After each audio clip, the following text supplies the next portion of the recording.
თავი მე-14. იმ დროს ესმა ტეტრარქს ჰეროდეს იესოს ამბავი. უთხრა თავის მსახურებს: ეს იოანე ნათლისმცემელია. მკვდრეთით აღდგა და ამიტომ ძალდი მოქმედებენ მასში. ვინაიდან ჰეროდემ შეიპყრო იოანე, შებორკა და საპყრობილეში ჩასვა თავისი ძმის ფილიპეს ცოლის ჰეროდიას გამო. ვინაიდან იოანე ეუბნებოდა მას, შენთვის ნებადართული არ არისო მისი ყოლა. უნდოდა მისი მოკლა, მაგრამ ხალხისა ეშინოდა, რადგან წინასწარ მეტყველად მიაჩნდათ იგი. ხოლო ჰეროდეს დაბადების დღეს ჰეროდიას ასულმა იცეკვა შეკრებილთა წინაშე და აამა ჰეროდეს. ამიტომ ფიცით შეპირდა მას მიეცა, რაც არ უნდა ეთხოვა. ხოლო მან თავისი დედისგან დარიგებულმა უთხრა: მომეცი აქ ლანგრით იოანე ნათლისმცემლის თავი. შეწუხდა მეფე, მაგრამ ფიცისა და თანამეინახეთა რიდით ბრძანა მიცემა. წარგზავნა და იოანესათვის თავი მოაკვეთინა საპყრობილეში. მოართვეს თავი ლანგრით და გადასცეს ქალიშვილს, მან კი თავის დედას მიართვა. მოვიდნენ მისი მოწაფეები, წაიღეს მისი ნეშტი და დამარხეს. მივიდნენ და შეატყობინეს იესოს. ეს რომ იესო მოისმინა, წავიდა იქიდან ნავით და ერთ უდაბურ ადგილას განმარტოვდა. ხოლო ხალხმა რომ ეს გაიგო, ფეხით გაედევნა მას ქალაქებიდან. გამოვიდა და უამრავი ხალხი რომ დაინახა, შეებრალა ისინი და განკურნა მათი სნეულები. როცა მოსაღამოვდა, მივიდნენ მასთან მოწაფები და უთხრეს: აქ უდაბნო ადგილია, ჟამიც გვიანია. გაუშვეს ხალხი რომ წავიდნენ სოფლებში და საჭმელი იყიდონ თავისთვის. ესომ კი უთხრა მათ: მაგათ არ სჭირდებათ წასვლა, თქვენ მიეცით საჭმელი. ხოლო მათ უთხრეს: ჩვენ აქ მხოლოდ 5 პური და 2 თევზი გვაქვს. მან უთხრა: აქ მომიტანეთ.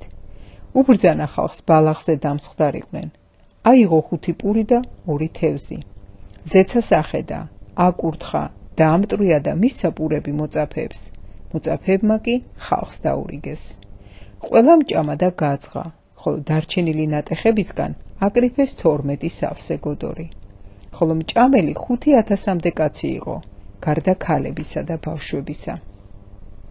და მაშინვე აიძულა იესომ თავისი მოწაფეები ნავში ჩამსხდარიყვნენ და მასზე ადრე გასულიყვნენ მეორე მხარეს, ვიდრე ის ხალხს გაუშვებდა. როცა გაუშვა ხალხი, მთაზე ავიდა, რათა განმარტოებით ელოცა. მოსაღამოვდა და იგი მარტო იყო იქ, ხოლო ნავი უკვე მრავალ სტადიონზე წასულიყო ხმელეთიდან და გასაჭირი ედგა ტალღებისაგან, რადგან პირქარი იყო. ღამის მეოთხე გუშაგობისას მივიდა მათთან იესო პირდაპირ ზღვაზე სვლით.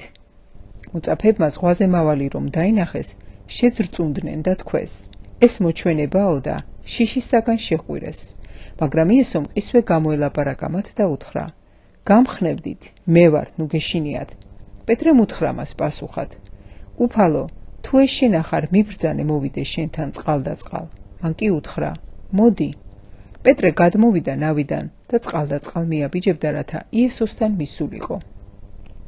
მაგრამ პირქარი რომ დაინახა, შეეშინდა, ჩაძირვა იწყო და იყვირა. უფალო, მიხსენი მე. იესომ იმ წამსვე გაუწოდა ხელი, ამოიყვანა და უთხრა: რატომ დაეჭვდი მცირედ მორწმუნე? როცა ისინი ნავში ავიდნენ, ქარი ჩადგა, ხოლო ნავში მყოფებმა თაყვანისცეს მას და უთხრეს: ჭეშმარიტად ღვთისძე ხარ შენ.